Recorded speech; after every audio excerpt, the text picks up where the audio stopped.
자, 2강으로 넘어가 봅시다. 자, 저희가 이제 앞전에 리액트 설치를 하고 대략적으로 이제 어떤 파일이 뭐고 어떤 모형으로 돌아가는지를 좀 설명을 드렸죠. 리액트는 여러분 잘 기억을 하셔야 되는 게 파일 하나를 가지고 여러 파일을 여러분 만들어 사용을 하는 게 아니고 한 개의 파일 안에다가 필요한 부분을 계속해서 재생성해 내면서 화면을 동적으로 처리를 해요. 그래서 나중에 보면은 여러분이 일반적으로 사용하는 그런 이제 페이지들보다 화면이 굉장히 이제 동적으로 노션처럼 막 동적으로 그런 처리되는 그런 모형들이 상당히 많습니다. 한 페이지만 사용을 한다라는 거예요. 자, 그럼 이 한 페이지를 이제 실제로 구성을 할 때 어떤 식으로 이제 구성이 나오게 되냐? 자, 출발은 여기서 했어요. 이 위에는 사실 이제 index.js가 있죠. 근데 app.js가 이제 가장 최상위 루트라고 가정을 합시다. 자, 요 안에서 이제 화면을 만들어낼 때 전체를 다 그냥 그리셔도 되는데 각각 구성 요소들을 컴포넌트라는 걸로 표현을 하게 돼요. 자, 예를 들어서 자, app.js입니다. 여기에다가 저는 위쪽 부분을 하나 만들 거고 아래쪽 부분을 하나 만들 거예요. 그리고 위쪽 부분에는 여기 사진 하나 넣는 영역 하나 만들 거고 여기다가는 또 사진 하나 넣는 영역을 이렇게 만들 거예요. 아래쪽 영역은 이렇게 배치를 하기로 했어요. 자, 그러면 이제 이거를 한 번에 여러분 다 그리셔도 상관은 없는데 각각의 이 부분 요소들을 구성 요소라고 하는 컴포넌트로 사용을 해요. 자, 이런 경우에 이제 app.js에서 어떻게 출발을 하냐? 자, 위쪽에 만들어지는 요 상단 빨강색 네모 박스. 자, 이 부분이 하나의 이제 컴포넌트로 만들어지는 거고, 자, 이 컴포넌트에 또 초록 색깔 부분 두 개 있죠? 자, 이 부분이 되게 차일드 컴포넌트 형식으로 이렇게 만들어져서 나갈 수 있어요. 자, 꼭 이렇게 해야 되는 건 아닙니다. 꼭 이렇게 해야 되는 건 아니지만 나중에 이제 프로그램 코드가 굉장히 커진다고 생각을 하면은 이 처리해야 될 내용이 상당히 또 많아지기 시작하겠죠? 그런 경우에 이렇게 부분 잘게 하나의 컴포넌트를 만들어서 사용을 하는 편이 좋다 이겁니다. 꼭 해야 되는 건 아니지만 자, 그러면 이 컴포넌트를 이제 저희 만들어 쓸 수 있는 방법이 두 개가 있는데요. 자, 둘 다 공부를 하면 좋겠지만 간단하게 구경을 일단 할 겁니다. 클래스형으로 사용하는 컴포넌트가 있고요. 두 번째, 함수형으로 사용할 수 있는 컴포넌트가 있어요. 자, 예전에 16 버전 이하에서는 16 버전인가 그럴 거예요. 그 이하에서는 클래스형 컴포넌트가 주를 이뤘어요. 자, 그리고 이 두 개는 각각 여러분 문법이 다릅니다. 원리는 똑같은데 적어야 되는 문법이 달라요. 원리는 똑같은데. 그래서 16 버전 아래에서는 클래스형 컴포넌트로 이 각각의 구성 요소들을 표기를 했어요. 근데 16 버전 이상에서 조금 더 이제 클래스형 컴포넌트가 너무 사용하기 어렵다라는 그런 이제 말들이 나와서 함수형 컴포넌트를 이제 제공해주기 시작을 했습니다. 자, 예를 들어서 차이점인데요. 간략하게만 그냥 볼까요? 함수형은 파일 자체에 app.js를 여러분이 기준으로 보시면 되는데 app.js는 펑션 앱으로 선언이 되어 있죠. 펑션 app 그 다음에 export default app 해가지고 빼내고 있을 거예요. 그쵸? 자, 이런 식으로 함수 하나를 만들고 그 함수에서 필요한 그 해당 태그를 리턴 시키고 마지막에 export default로 빼내주는 형식을 작성을 합니다. 자, 클래스형 컴포넌트는 우리가 ES6 문법 봤던 것처럼 리액트 컴포넌트라는 클래스를 상속을 받고 자, 웰컴이라는 어떤 또는 뭐 클래스명을 본인이 지정을 하신 다음에 렌더라는 함수 안에서 리턴을 걸고 요 안에다가 필요한 JSX 파일을 기술을 하면 돼요. 자, 문법 자체가 조금 다르죠? 자, 기존에는 예전에 그래서 무조건 이렇게 사용을 했어요. 어떤 특정 클래스 상속을 받고 React 컴포넌트 클래스, 자, 그 다음에 렌더 함수 안에서 내가 필요한 JSX를 리턴 해주고, 그 다음에 마지막에 최종적으로 웰컴을 익스포트 디폴트 해주시면은 사용을 할 수가 있었는데, 둘 다 한번 간략하게 구경은 좀 해볼 거예요. 자, 일단은 수업에서는 함수형 컴포넌트를 사용을 할 건데, 자, 어떻게 사용을 해주냐. 모듈 내보내기랑 모듈 가져오기, 자, 이 두 가지를 사용해서 나타내게 됩니다. 모듈 내보내기, 모듈 가져오기. 자, 이 그림으로 보면은 자, 한번 보고 갑시다. 자, 예제에서는 함수형 컴포넌트를 그냥 사용을 했는데, 여기 이제 보시면, 자, 앱.js예요. 지금 여러분이 보고 있는 부분이죠. 자, 리턴으로 어떤 JSX를 리턴을 해줘요. 자, 근데 요 안에는 웰컴이라고 하는 좀 처음 보는 그런 어떤 태그가 있네요. 자, 이런 친구를 우리 컴포넌트라고 부릅니다. 그럼 웰컴이라는 파일은 어디 있냐? 하위 특정 파일로 따로 만들 건데요. 만들고 함수형으로 지금 만든 거예요. 만들어주고 리턴에다가 이제 헬로우 뭐뭐뭐 어떤 필요한 값을 작성을 해주시게 되면은, 자, 요 내용, 이 리턴에 실려있는 이 내용이 이쪽에 나타나게 돼요.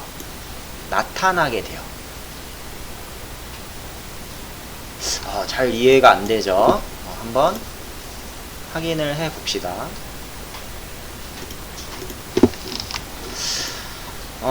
자, 우선은 파일을 앱.js 파일 자체를 여러분 지금 두 개를 만들 수가 없어요. 그래서 어떻게 할 거냐면은 이름을 좀 바꿔가면서 새롭게 계속 하나씩 만들 겁니다. 자, 예를 들어서 제가 이제 이름을 이렇게 바꿀 거예요. 자, 이건 우리가 첫 번째 예제로 봤다라는 뜻이고, 지금 이렇게 바꾸심과 동시에 앱.js를 참고하고 있는 데서 문제가 발생을 하겠죠? 왜냐면 삭제할 수가 지우고 다시 만들고 지우고 다시 만들고 이러면 파일을 내용이 안 남으니까. 그래서 이름을 좀 이렇게 바꿔주시고 새로운 앱.js를 하나 만드세요.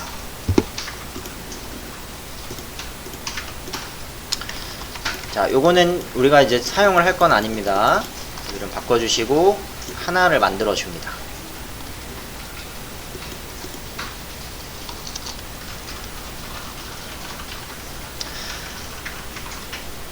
자, 앱.js라고 하는 이 친구가 사실은 이제 우리 컴포넌트라고 불러요. 그냥 만들어 볼게요. 처음이랑 똑같이 만들어 봅시다.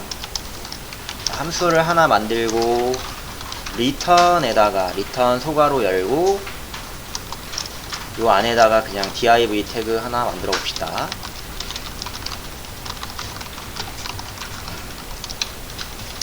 자, 하나 이렇게 만들어 주시고요. 그 다음에 함수 바깥에서 반드시 꼭 적어줘야 돼요. export 디폴트로 app를 외부로 빼줍니다. 자, 이거는 이제 사실 여러분 여기 있는 거랑 똑같은 거예요. 그쵸? 왜 이렇게 밖으로 빼줘요? index.js가 이거를 사용을 하고 있기 때문에.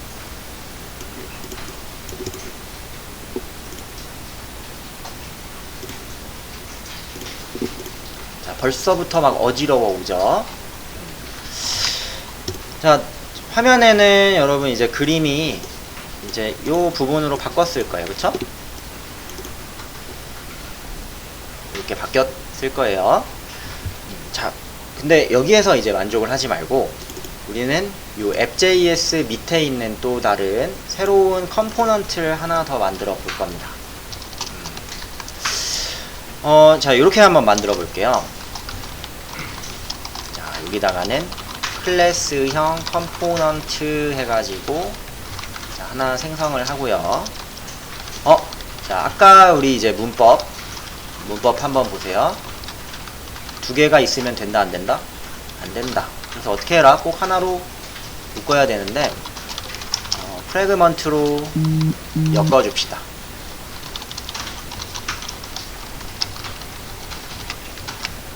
자, 이렇게 좀 묶어주시고, 와우, 임포트 안 들어가네요.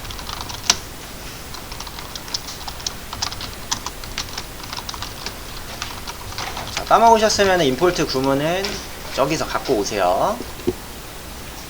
외우시는 건 아닙니다.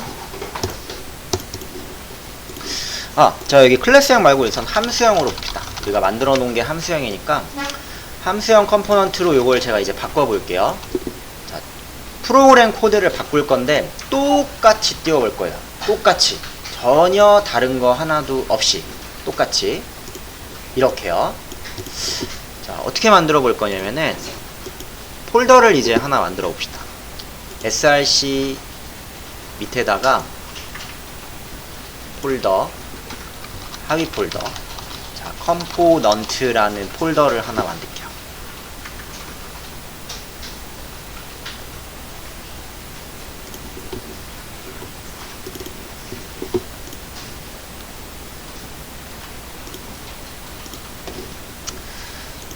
자, 여기에다가는 이제 파일을 하나 만들겠습니다. 한번 고쳐보는 거예요. 컴포넌트 밑에다가 이렇게 해볼까요? my component.js 하나를 만들고, 자, 파일명 my component.js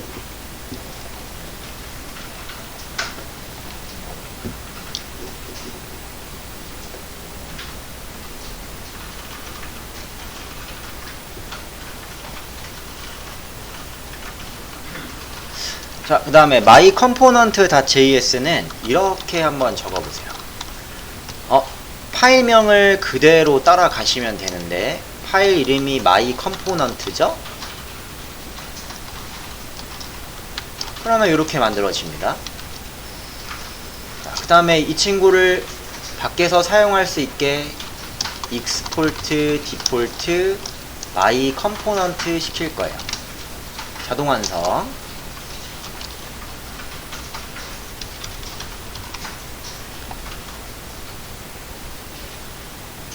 그 다음에 return 구문에 소괄호가 열려야 하죠. 여기다가 이 친구 쓱 가져와 봅니다. 쓱 하셔서 쓱 갖다가 집어넣어요.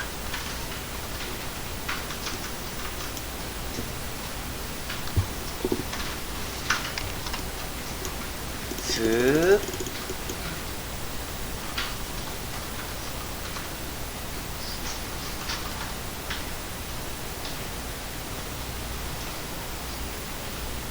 됐나요? 자, 그 다음에 한번 볼게요. 자, 이 친구는 이름이 myComponent라는 친구래요. 그러면 이 친구를요, 여러분이 어떻게 사용하실 수 있냐? 다른 파일에서 쓰실 수 있는데, 자, 꺽쇠 my 쳐보세요. 엔터. 자, 다시. 자, 우리는 도토리니까 꺽쇠 my 엔터 해보세요. 꺽쇠 닫고. 자동으로 여러분 위쪽에 임포트 구문 넘어온 거 보이시죠? 익스포트 디폴트 방식 갖고 온 거 보이시죠? 그쵸? 자동으로 들어가고, 그 다음에 여기 보세요. 컴포넌트 지금 이제 짝꿍이 생겼는데 이거는 굳이 여러분 두 줄에 걸쳐 쓰는 게 아닙니다. 그래서 이렇게 바꿀 거예요. 짠 해주시면은 결과가 똑같아요. 자, 여기 보시면 여러분 제가 선언적 함수로 썼는데 이렇게 하셔도 되기는 합니다. 근데 보통 이제 익스포트 디폴트 할 때 화살표 함수보다는 선언적 함수로, 왜냐면 뭐 당겨쓰기 같은 그런 뭐 이슈들이 있죠. 그런 것 때문에 이 친구는 뭐 보통 이렇게 사용을 해요. 전 app.js를 따라온 것 뿐이에요. 자, 이게 여러분 컴포넌트예요. 이런 친구들 우리는 다 뭐라 그래요? 구성 요소들, 컴포넌트라고 말을 합니다. 자, 그러면 이거를 왜 컴포넌트는 여러분, 그럼 제가 질문을 잠깐 드려볼게요. 질문. 마이 컴포넌트에 또 아래로 물리게끔 하나 더 만들 수도 있을까요? 똑같은 방식으로 할 수 있어요. 자, 무한히 계속 하위로 컴포넌트를 만들어 나갈 수가 있어요. 계속해서. 자, 지금 모형을 보면, 자, 그림을 한번 제가 그려드리면, 저 노드의 표현이 app.js가 위쪽에 있고, 그 밑에 지금 뭐가 하나 만들어진 거예요? my 컴포넌트가 하나 만들어진 거죠. 그럼 우리는 이렇게 그림을 그릴 수가 있습니다. app.js 밑에 my 컴포넌트. 자, my 컴포넌트의 또 구성 요소를 나누고 싶다? 안쪽에서 똑같은 문법을 이용해서 계속 아래로 만들어 나갈 수가 있어요. 자, 너무 복잡하게 만드는 거는 사실 좋지는 않고, 컴포넌트는 언제 만드는가? 반복되는 그런 작업들이 많은 부분, 반복될 작업이 많은 부분, 이럴 때 컴포넌트로 따로 만들어서 그 해당 부분만 여러분이 컨트롤 할 수 있게 사용을 해주시는 편이 좋습니다. 엄청 쉽네요. 자, 그러면 클래스형 컴포넌트라는 것도 하나만 만들어 봅시다.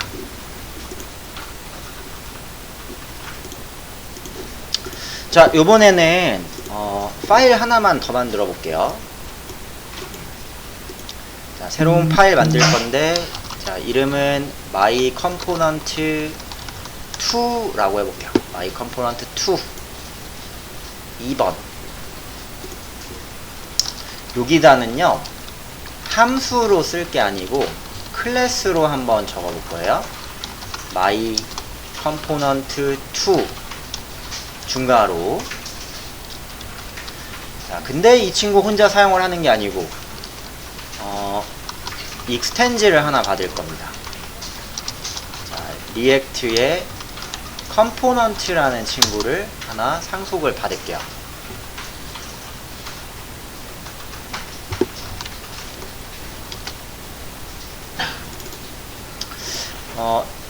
자, 잠깐만요. 이게 안 들어가네.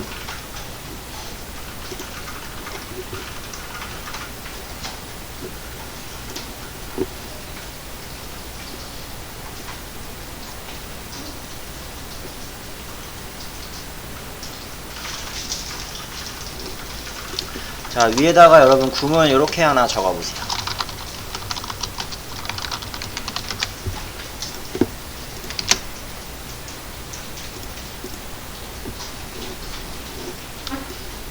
자동으로 좀 안 들어가죠? 네, 이렇게 하나만 좀 적어봅시다.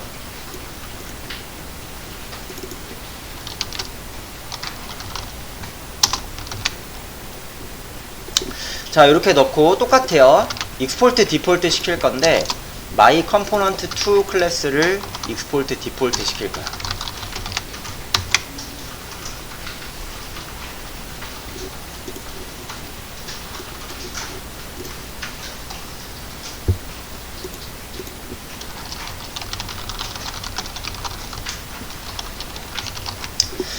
자, 요 친구는 이제 클래스형 컴포넌트는 여러분 함수형과 약간 사용하는 방법이 조금 다릅니다. 조금 더 어렵다고 보시면 되는데, 자, 얘는 상속을 받으면 리액트 컴포넌트 안에 이 리액트 컴포넌트라는 어떤 특정 클래스 안에 미리 만들어져 있는 기능이죠. 요 안에 렌더라는 함수가 하나 있어요. 렌더 함수. 그래서 이 my component 2가 렌더 함수를 사용을 할 수가 있어져요. 자, 그 렌더 함수 안에서 리턴을 작성을 합니다. 렌더 함수를 오버라이딩 시키고 그 안에서 리턴 구문을 다시 한번 작성을 해요. 조금 더 어려워 보이죠? 자, 요 안에다가 이번에는 내용을 적어 볼게요. 나의 클래스형 컴포넌트.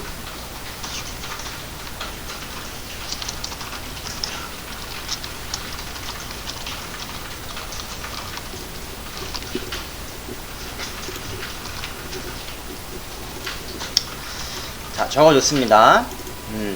자, 그 다음에 똑같이 한번 갖고 와 볼 거예요. 요거를 여기에서 제가 동일하게 갖고 와 볼게요. 자, 요번엔 이제 컴포넌트명이 myComponent2죠? 이렇게 갖고 와 봅니다. 임포트 꼭 확인하시고, 자, 이렇게 가지고 와 주시면은, 짠! 쉽죠? 자, 여기 봅시다. 먼저 여러분 이제 두 가지 저희가 컴포넌트의 모형을 봤는데, 나중에 이제 여러분이 만약에 리액트 개발자를 한다 라고 하면 이 두 가지의 사용 방법을 아마 다 알아두셔야 될 거예요. 왜냐면 기존에 작성되어 있는 걸 만약 고치지 않았다면은 클래스형 컴포넌트를 사용하고 있을 거고, 뭐 신규 프로젝트가 들어갔다 그러면 이런 함수형 컴포넌트를 쓰기 때문에 나중에 되면 여러분 이제 둘 다 알아두셔야겠죠. 둘 다 문법이 조금씩 다릅니다. 근데 원리 자체가 막 바뀌는 건 아니에요. 원리 자체는 똑같아요. 저희는 일단 수업에서는 함수형 컴포넌트를 사용을 할 겁니다. 왜냐하면 훨씬 더 쉽기 때문에 그렇겠죠. 자, 우선은 컴포넌트는 여러분 이제 재활용이라는 걸 아주 쉽게 할 수 있어요. 예를 들어서 이게요 하나가 있는 게 아니고 두 개가 있어야 한다. 그러면 뭐 바로 어떻게 할 수 있겠어요? 이렇게 해주시면은 하나를 더 만들었거든요. 바로 위에 있는 거를. 그러면 어떻게 돼요? 바로 하나가 복사돼서 내려오겠죠. 이 모형을 가지고 있는, 이게 뭐 고작 지금은 한 줄밖에 안 되지만 이게 뭐 의미 있는 여러 줄을 띄고 있으면은 바로 컴포넌트를 바로 이렇게 재활용이라는 걸 하실 수가 있겠습니다. 자, 일단은 저희 뭐 수업에서는 함수형 컴포넌트를 사용을 할 건데, 그래도 기초적인 부분까지는 한번 구경은 해볼 거예요.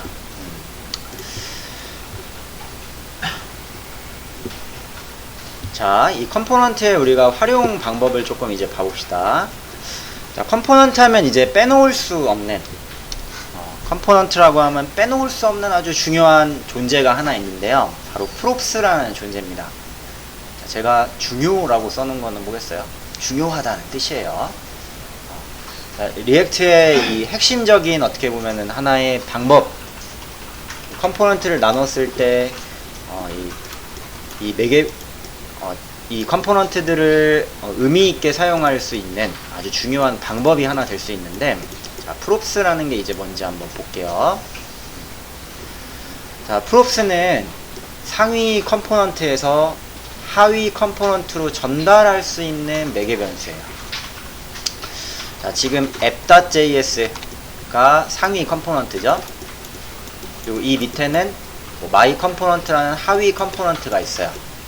상위에서 하위로 전달할 수 있는 매개 변수가 바로 props라고 부릅니다. 반대는 없어요. 상위에서 하위로만 내릴 수 있습니다. 자, 하위 컴포넌트에서 이 props라는 걸 사용을 할 때는 중괄호를 이용해서 값을 받을 수 있고, 그 다음에 상위 컴포넌트의 동일한 방법으로 전달을 하는데, 자, 예를 들어서 한번 좀 볼게요. 자, 이거는 함수형 기준으로 만들어져 있습니다. 예를 들어 이제 상위 컴포넌트죠.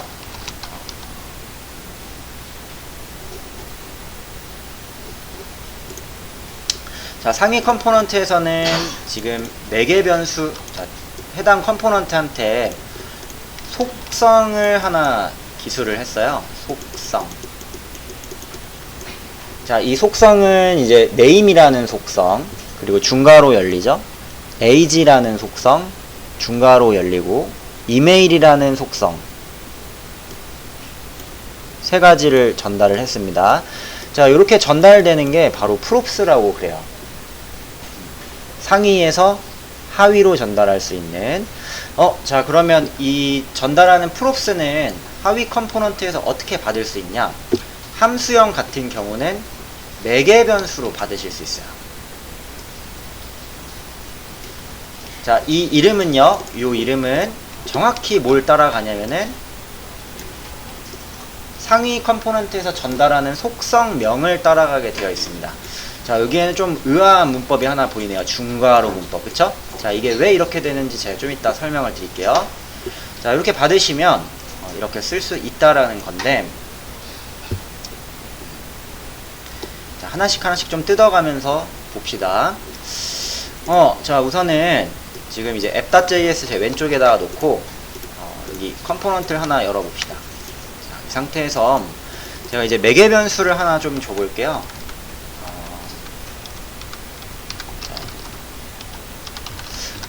name이라는 걸 하나 줘볼까요? 자, 중괄호 열고, 자, my component한테 name이라는 속성으로 아주 중요한 요소입니다. 자, 뭐 홍길동이라는 거 하나 줘볼게요. 자, 이렇게 여러분 열었다라는 거는 사실 어떤 것도 가능하겠어요. 이거는 그냥 예시인데요. 만약 여기서 뭐 사용하는 뭐 네임 값을 이렇게 홍길동으로 만들어 놓고, 자, 이거 적지 마세요. 이렇게 전달을 하실 수도 있다라는 뜻이겠죠? 그쵸? 이렇게도 전달을 하실 수 있고, 직접적으로 또는 직접적으로 지금은 전달을 하겠습니다. 자, 홍길동이라는 걸 하나 줘볼게요. 그 다음에 두 번째, 뭐 또 줘볼까요? age라는 것도 하나 줘볼까요? age는 20이라는 걸 줘볼 거고, 그 다음에 addr, 어드레스는 서울시. 자, 요거를 하나 전달을 해 볼게요.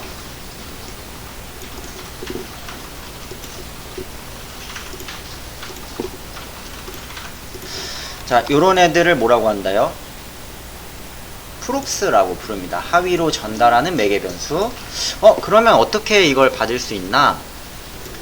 자, 하위 컴포넌트로 한번 가보죠.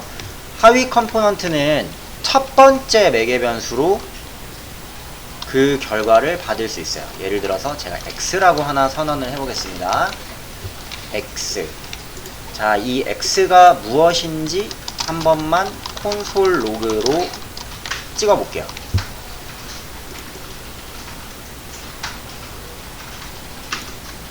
자, 결과를 한번 보시면은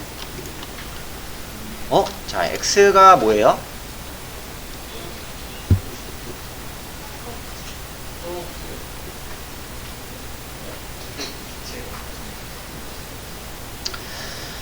자, x라는 게 지금 객체 형태로 들어왔네요. name, age, add. 밑에 이거는 뭐나요? 지금 여러분이 두 개를 적어놨기 때문에 그렇습니다. 자, 헷갈리실 것 같으면 잠깐 요 주석 처리를 합니다. 잠깐 주석.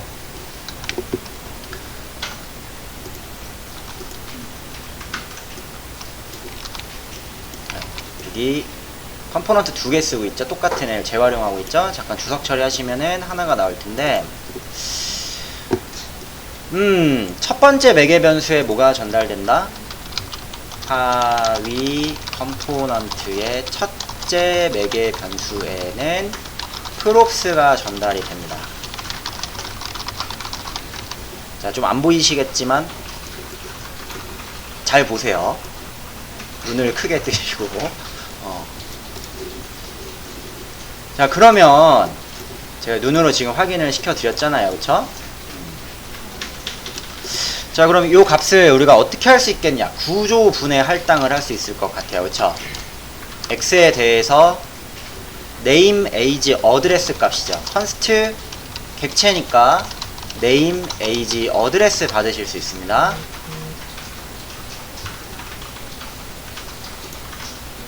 뭐라고? 왜 이렇게 된다고요? 구조분해 할당.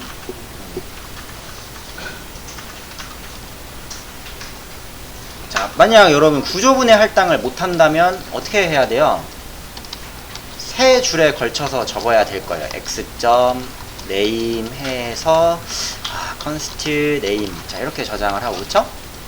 x.age 뭐 해서 저장을 하고 자 이렇게 해야 되는 작업을 자 구조분해 할당하시면 바로 변수처럼 받으실 수가 있고 요 변수를 하위 컴포넌트에서 이제 쓸 수가 있습니다. 써볼게요. 자 함수형 컴포넌트 줄바꿈 좀 하시고 자 props 하나만 간략하게 쓰고요. 값의 참조 중괄호 열고 요렇게 받을 수 있겠죠? 자, 그 다음에 또 받아볼까요?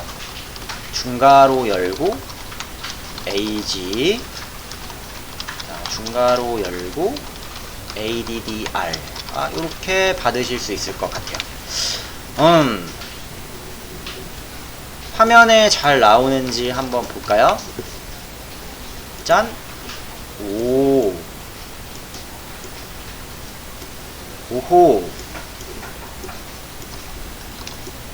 잘 전달이 됐나요?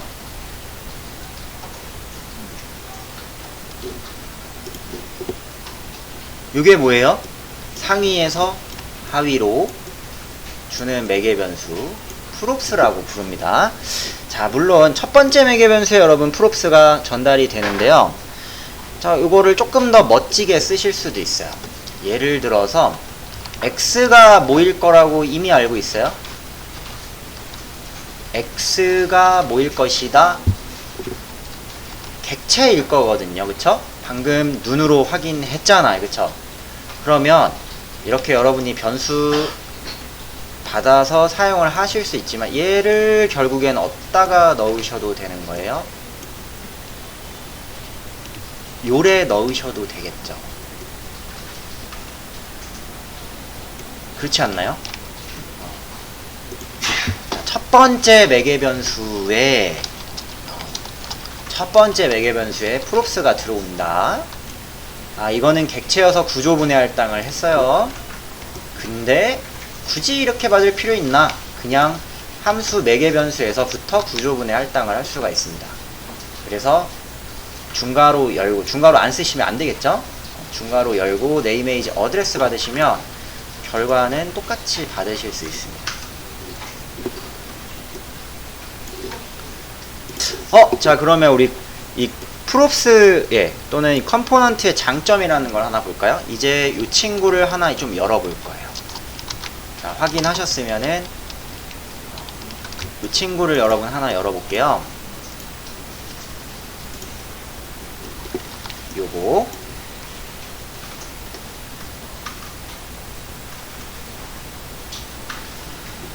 자 상위에서는 하위로 여러분 똑같은 이름을 전달을 하되 다른 값을 줄 수도 있습니다. 그쵸? 똑같은 이름을 전달하되 자 name, age, 어드레스는 뭐 당연히 똑같아요. 하지만 값은 다르게 주실 수도 있겠죠. 자 예를 들어서 뭐 여기에는 이순신을 줄 거예요. 그 다음에 뭐 age는 뭐 30을 줄 거고 뭐 어드레스는 경기도를 하나 줄까요? 자 이렇게 해주시면 자 이게 바로 컴포넌트의 여러분 장점이라고 보실 수가 있겠습니다. 어떤 값이 전달되냐에 따라서 그려지는 게 조금씩 달라지겠죠.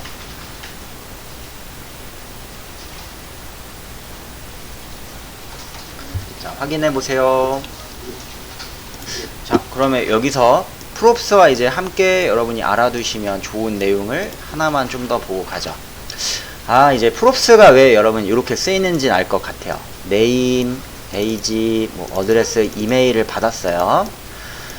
자 근데 이게 값이 여러분 이제 없게 되면 아까처럼 이제 뭐 공백으로 나오게 되거나 아니면 이제 undefined이라는 값 형태를 전달을 받게 되거든요.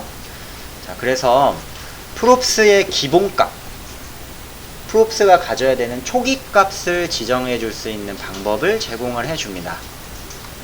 이 props가 가지는 기본값 설정을 하기.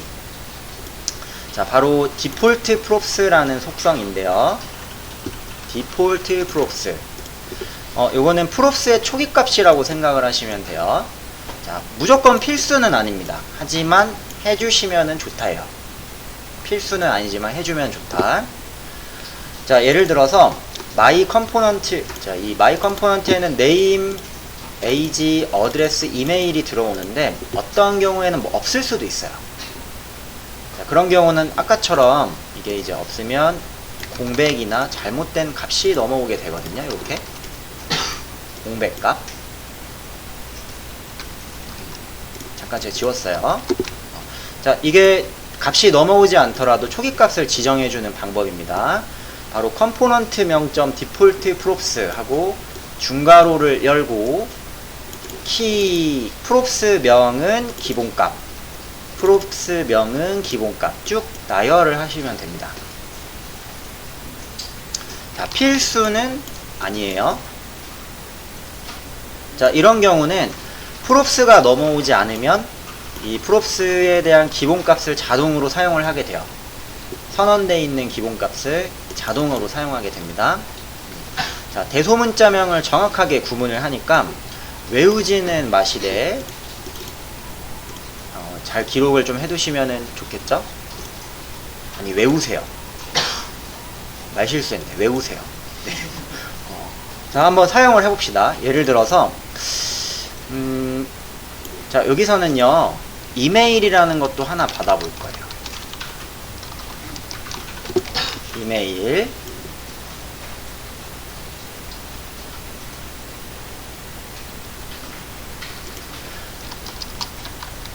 자, 그 다음에 요 하위 컴포넌트에서 이메일을 일단은 찍어 줍시다. 이메일을 하나 이렇게 찍어 줬는데, 자, 요 이메일 값은 넘어오지는 않죠?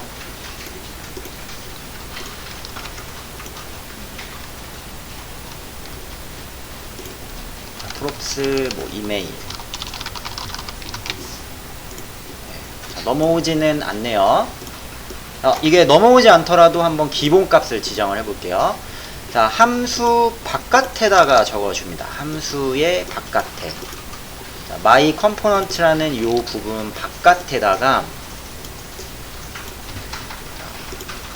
어떻게? component 명점 디폴트 프롭스 중괄호였죠?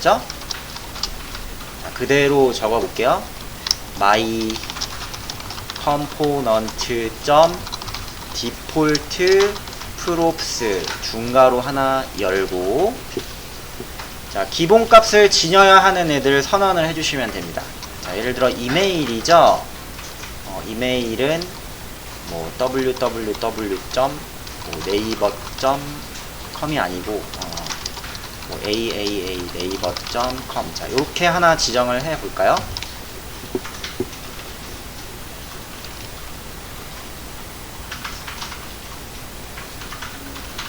짠! 오호!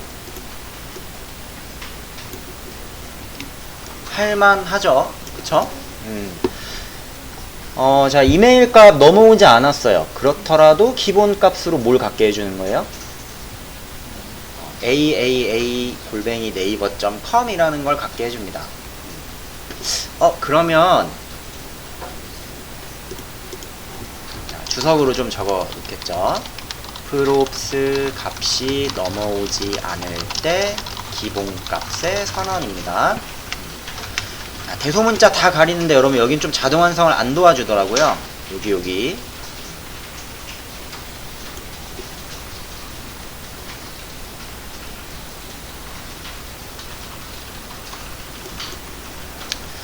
자, 이렇게 디폴트 프롭스가 있을 때 값을 한번 제가 이제 줘볼까요?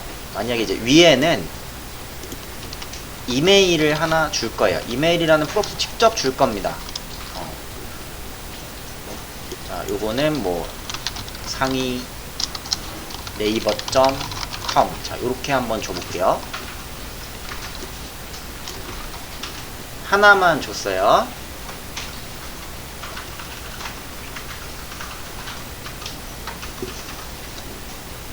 자, 결과를 볼까요? 아시겠죠?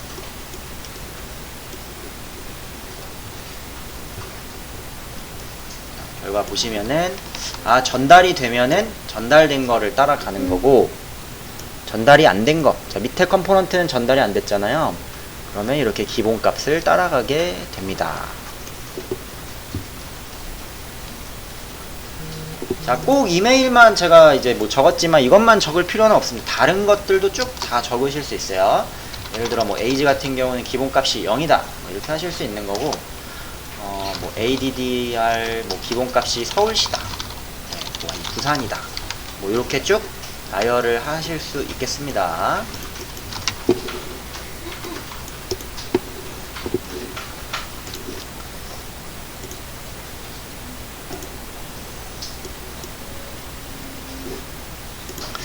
자, 여기 밑에로 좀 넘어가 봅시다. 자, 디폴트 프롭스가 있다면 같이 사용할 수 있는 또 기능 중에 프롭스의 타입 검증을 하는 방법이 있어요. 자, 이게 아마 좀 여러분이 의아해 하실 거예요. 자, JS는요, 대표적인 동적 타입 스크립트예요. 동적 타입. 자, 동적 타입이라는 거는 변수의 타입이 지정 없이 자유롭다라는 겁니다. 자바는 뭐예요? 자바는 정적 타입이죠. 선언이 들어갈 때부터 이거 정수야라고 들어가면 문자열을 죽었다 깨나도 저장을 할 수가 없잖아요. 그쵸? 자, 그래서 자바 같은 경우는 이런 타입 검사가 사실 필요가 없어요. 선언이 들어갔다 그러면 안 맞으면 바로 빨간 줄이니까.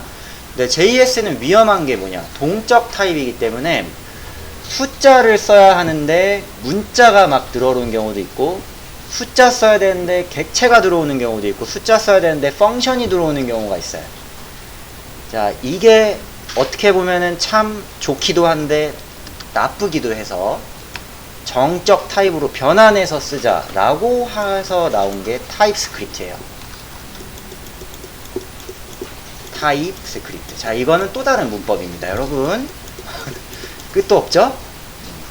자, 만약 이제 JS의 동적 타입이 너무 이거는 나중에 봤더니 문제가 좀 있다, 정적 타입을 사용하는 스크립트로 바꾸자 라고 해서 나온 게 여러분 타입 스크립트입니다.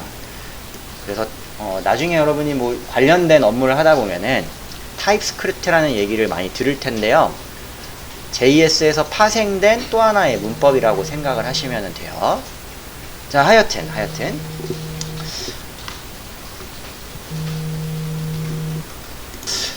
자, 여기 JS가 정적 타입입니다. 그래서 이거를 이제 프롭스가 전달이 되는데 정확히 이 타입에 대한 걸 전달을 해줘야 합니다 라고 동적 타입으로 지정을 정적 타입으로 지정을 할 수가 있어요.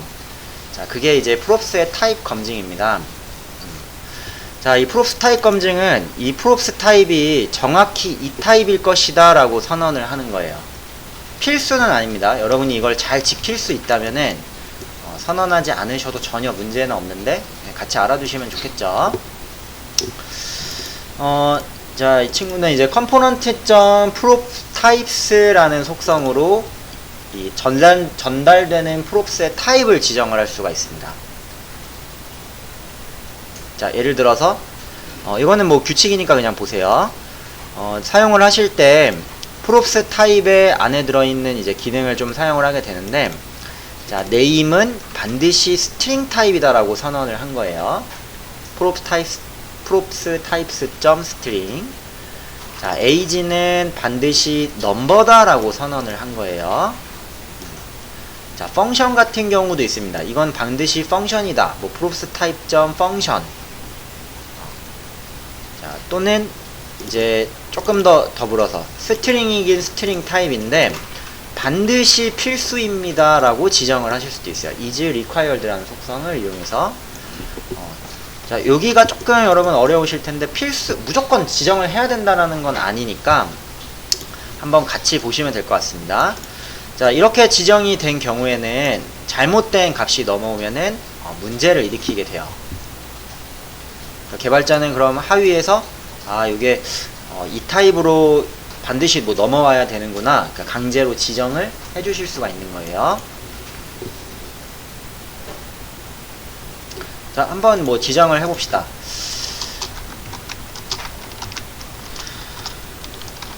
자, props 값의 타입 검증, 그러니까 정적 타입 지정이라고 생각하시면 되죠.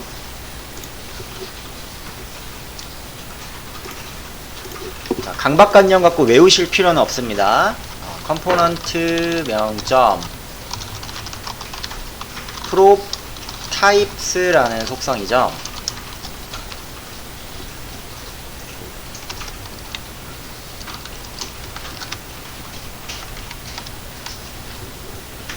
자, 그대로 한번 적어 봅시다. my component prop.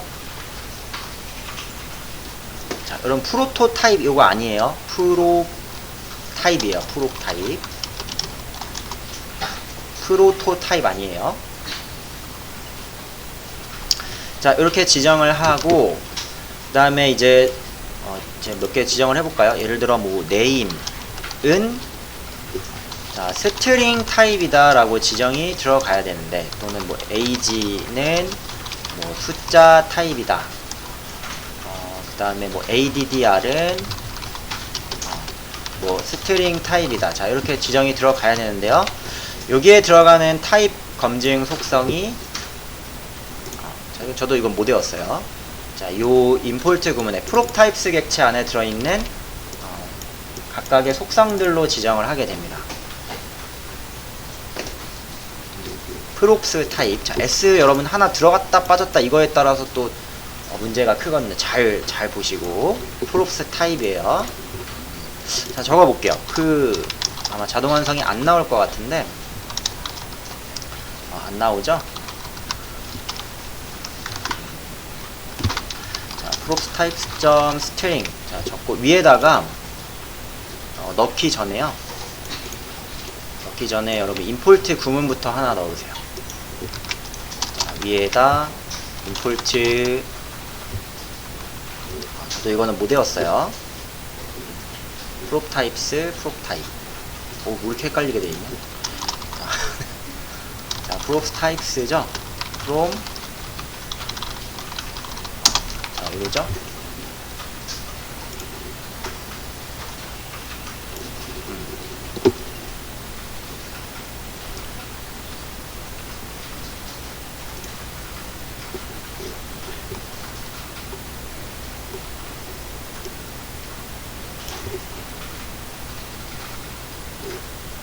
여기 S를 하나 제가 더 넣었네요. 여기가 아니네. 좋습니다. 수정 바로 할 수 있네요.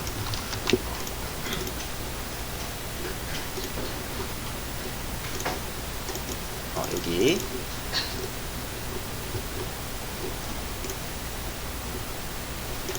요거네요, 요거. 이게 좀 헷갈려요. 프롭 타입. 자, 이렇게 적어보세요. 자, 그 다음에 밑에서 여기에 점을 찍는 겁니다. prop types에 점을 찍어요. prop types 점 이제 나올 거예요. 보시면은 이런 식으로 저희 불린 타입이다. 그러면 이건 뭐 이렇게 불린. 그다음 뭐 엘리먼트 타입이다. 태그 타입이라는 거죠. 이런 것도 뭐 가능하고. 자, 이거는 넘버 타입이다. 또는 뭐 오브젝트 타입이다. 펑션 같은 경우는 펑크 타입이다. 이걸로 지정을 합니다. 펑션. 밑에 내리시면 스트링 타입 있죠? 이거는 스트링 타입입니다 라고 지정을 하는 건데, 자, 적어 볼게요. 자, 이렇게 지정이 들어가면 반드시 스트링이 들어와야 됩니다. 숫자 같은 경우는 prop types number 속성 사용을 하실 수 있고, 자, 참고로 조금 더 보시고요. prop types 이제 뭐 만약에 펑션이라고 하시면 여러분 펑션이 전달이 돼야 돼요. 그 다음에 감으로 어레이라고 하시면은 배열이 꼭 전달이 돼야 돼요. 자, 그 다음에 이런 속성도 사용을 할 수 있어요. is required 속성. 꼭 전달이 돼야 된다는 뜻입니다. 자, 이거는 문자열이면서 반드시 전달이 돼야 된다.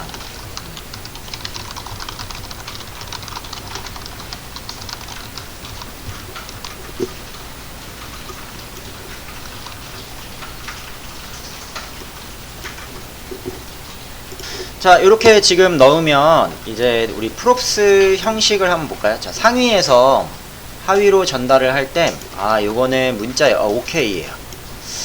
요거 age 괜찮죠? 숫자니까 yes. 그 다음에 어드레스 문자열이니까 지금은 전혀 문제가 되지 않는데, 잘못된 값을 한번 좀 줘볼까요? 예를 들어서 경기도 같은 경우, 저 밑에, 자, 여기다가 제가 잘못된 값을 한번 줘봅시다. 뭐 true를 줬어요.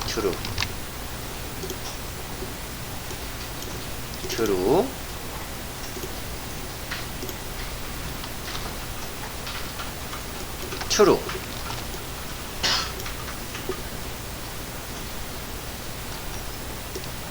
자, 그렇다고 해서 막 화면에 여러분 심각한 오류가 나오는 건 아니죠. 하지만 이렇게 경고문을 보내줍니다. 이거는 내가 봤는데 말이야.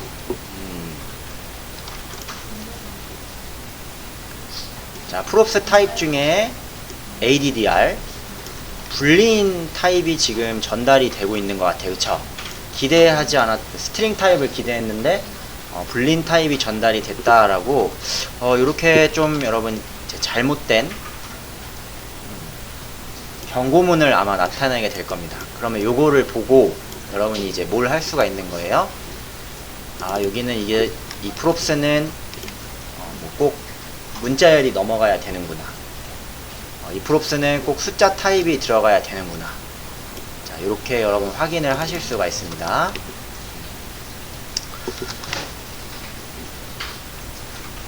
자, 요것도 한번 빼보기도 할게요. 지금 ADDR이 스트링 타입이면서 is required가 들어가 있죠. 그러면 이제 값을 한번 전달을 하지 말아 볼까요? 자, 전달을 잠깐 뺐는데 ADDR을 뺐어요. 자, 이렇게 빼셨을 때 마찬가지로 이 디폴트가 있죠.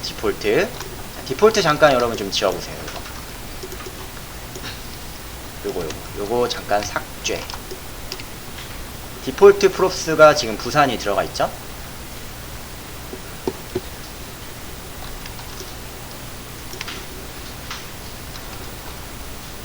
자, 이렇게 초기값이 없다라고 가정할 때 마찬가지로 경고문을 똑같이 보내줘요.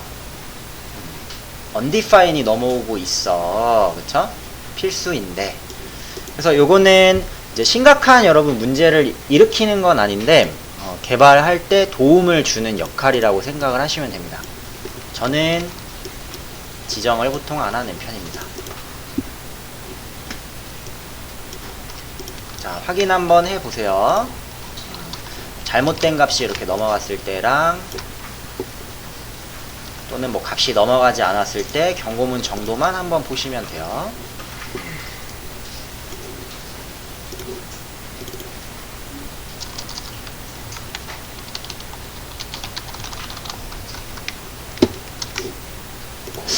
그러면은 여러분 요 프롭스 있잖아요. 잠깐만 보세요. 자, 이 프롭스 클래스형 컴포넌트도 똑같이 사용을 할 수 있을까요? 없을까요?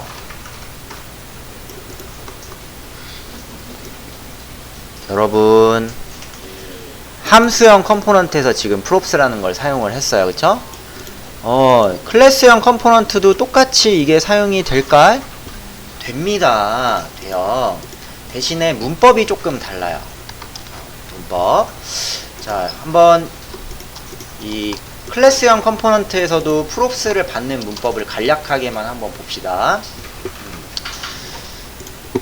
자, 전달할 때는 여러분 동일하게 들어갑니다. 자, 예를 들어서 이제 여기 밑에 이 친구가 클래스형 컴포넌트죠.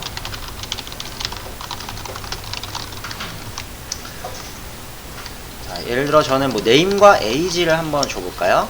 자, name은 뭐 신사 인당, 자 이렇게 하나 줘보시고, age는 40 이렇게 한번 줘볼게요. 자, 프롭스 들어가는 건 동일해요. 대신에 클래스형 컴포넌트는 조금 이제 문법이 좀 다릅니다. 함수처럼 첫 번째 매개변수 매개변수가 열려 있는 게 아니죠. 그래서 얘는 어떻게 들어오냐, 자동으로 여러분 props라는 이름으로 전달이 되게 되는데,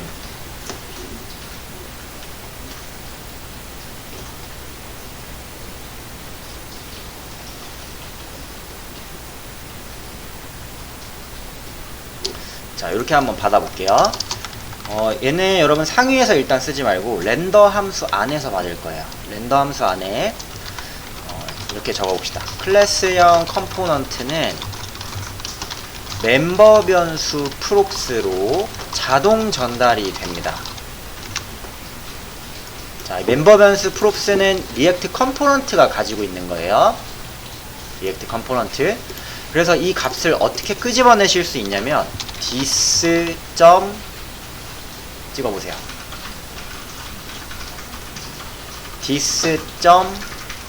this.props라는 속성 안에 이 값이 들어있어요.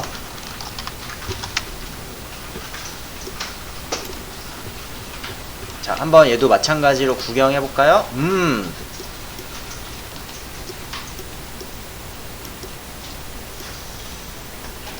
아시겠죠? 그럼 이 친구를 여러분이 어떻게 하실 수 있냐? 받아서 똑같이 구조분해 할당할까요? const nameage 구조분해 할당하고,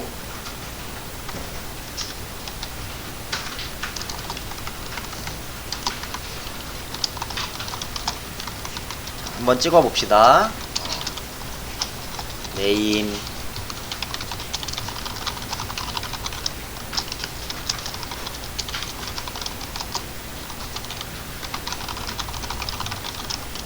age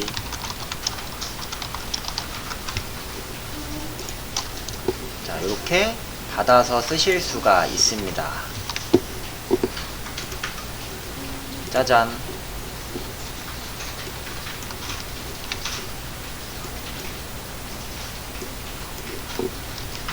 여기를 보시면 되겠죠?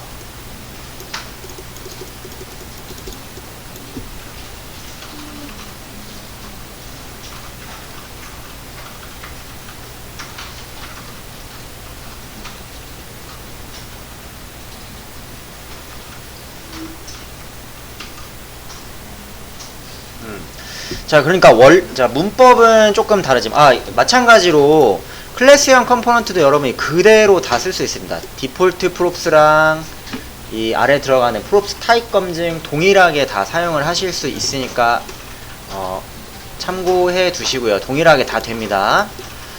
그 다음에 이제 문법은 다르지만 여러분 원리는 사실 똑같아요. 그쵸? 그래서 이 두 가지를 한 번에 다 여러분이 공부를 하려면 좀 어려울 거예요. 그래서 기본적인 거는 우리가 같이 한번 이제 클래스형 컴포넌트까지는 볼 거고, 그 이후부터는 함수형 컴포넌트로 나갈 겁니다. 기본적인 부분은 한번 우리가 구경을 해보고, 그 이후부터는 이제 함수형 컴포넌트로 사용을 할 테니까 이렇게 한번 확인을 해보시면 되겠습니다.